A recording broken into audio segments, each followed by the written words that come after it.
Olá pessoal, bem-vindos ao curso de Cálculo Computacional 1. Eu sou o professor Fabrício Farias e hoje nós vamos falar sobre o teorema do confronto. Vamos lá.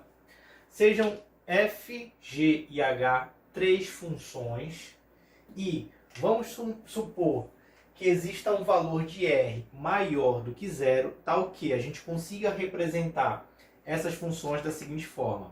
O valor de f de x ele é menor ou igual ao valor de g de x, que é menor ou igual ao valor de h de x. Nesse caso aqui, gente, vamos colocar um valor aqui arbitrário, tá bom? Só para a gente conseguir identificar. Vamos pensar um valor arbitrário aqui de 50.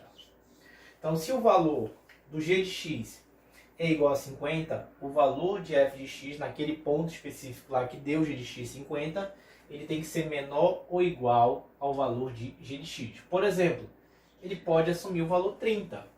30 é menor ou igual a 50. Na verdade, é menor do que 50. Já g de x tem que ser menor ou igual a h de x. Então, tem que ser menor ou igual. Então, ele tem que ser menor do que o valor que o h de x vai assumir. Vamos supor que o h de x ele assuma 70. Então, 50 é menor do que 70. Então, nesse caso aqui, está respeitando aqui a restrição, tá bom? Nesse segundo exemplo aqui, vamos supor agora que, de novo, o g de x tem um valor de 50 e o f de x tem que assumir um valor menor ou igual a 50. Então, ele assume o valor 50. O valor 50 é o valor igual, né, ao valor de g de x. E o h de x também assume o valor de 50, que é o valor igual ao valor de g de x. Então, nesse caso, f de x tem o mesmo valor de h de x e g de x, por consequência, também tem o mesmo valor deles dois, beleza? Então aqui todos os três têm o mesmo valor, porque eles podem assumir o mesmo valor por ser menor ou igual. Vamos ver outro caso. H de x, que é o maior agora, recebeu o valor de 50, beleza? E todos os outros valores, tanto de g de x quanto o f de x, tem que ser menor ou igual a esse valor de 50, tá bom? Porque o g de x tem que ser menor ou igual a 50 e o f de x tem que ser menor ou igual a 50.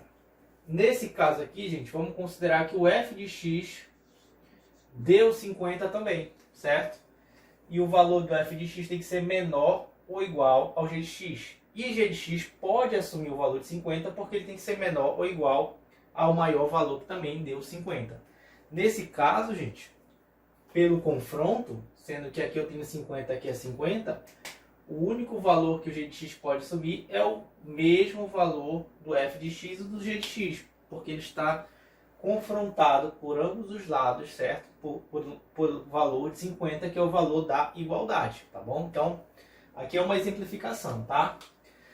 Então, para todo zero menor do que o módulo de x menos p, menor do que r, nestas condições, nós teremos o seguinte, pelo limite, que o limite do f de x, quando x tende a p, se for igual a L, e o L também for igual ao limite de h de x quando x tende a p, ou seja, o valor do resultado desse limite dá L e o valor do resultado desse limite dá L. Então, logo, nós podemos dizer que pela teoria do confronto, pelo teorema do confronto, o valor do meu limite de g de x quando x também tende a p só pode ser L, tá bom? Aqui nós fizemos o exemplo com a função, aqui nós estamos visualizando a mesma coisa agora com a ideia do limite, beleza? Então, bem simples o teorema do confronto, tá? Então, eu tenho aqui a direita e a esquerda, na verdade, a esquerda e a direita, os valores dando igual, logo, o meu valor do g de x só pode ser L também, tá bom? Beleza. Vamos ver um exemplo. Foca lá no exemplo, por favor. Seja f uma função e suponha que para todo x o módulo de f de x menor do que x², certo? Calcule, caso exista, o limite de f de x quando x tende a zero e, em segundo lugar, o f se é contínua no ponto zero, tá bom? Então vamos começar aqui pelo primeiro, que é calcule caso exista o limite de f de x quando x tende a zero. Nesse caso específico aqui, gente, eu tenho também o teorema do confronto, tá? Por quê? Eu posso reescrever, né, Isso aqui já que é um módulo, né? Então eu tenho um módulo de f de x menor ou igual a x ao quadrado, que é equivalente a eu dizer menos x quadrado, lado negativo, menor ou igual ao meu f de x menor ou igual ao meu x quadrado. Pronto. Tá? Então isso aqui a gente já viu, né? Inclusive em aulas anteriores, a reescrita disso aqui, tá? Então nesse caso ele quer o limite desse f de x. E como eu vou calcular esse limite? Eu vou ter que calcular pelo meu confronto, tá? Então primeiro, vou calcular desse lado, depois desse lado e vou verificar o valor do f de x. Então primeiro para esse caso aqui, então eu vou ter o limite de menos x ao quadrado quando x tende a quanto? A zero, beleza. Quando tende a zero. Então aqui, ó, gente, tem uma função quadrática, tá? Então nesse caso aqui eu não tenho nenhuma restrição, nenhuma divisão por zero, então eu posso simplesmente substituir. Então eu vou ter menos zero ao quadrado, ou menos zero ao quadrado, tanto faz, isso aqui vai ser igual a zero, tá bom? Então, encontrei aqui o primeiro valor. Então, nesse caso aqui eu tenho o primeiro, agora eu quero para o segundo aqui, que é x ao quadrado. Então eu vou ter o limite de x ao quadrado quando x tende a zero. Isso aqui vai ser igual a quê? Também é uma função quadrática, uma função polinômio, função contínua, então vai ficar zero ao quadrado, que é igual a zero. Então, quando eu substituir aqui agora, certo? Quando eu substituir aqui, o x ao quadrado vai ser zero menor ou igual a f de x menor ou igual a zero. Logo, f de x é igual a zero, certo? Pela teorema do confronto, tá? Dessa forma, se eu calculei o limite desse aqui e o limite desse aqui, então eu vou ter o quê? Que o resultado, obviamente, desse limite aqui vai ser igual a quanto? Portanto,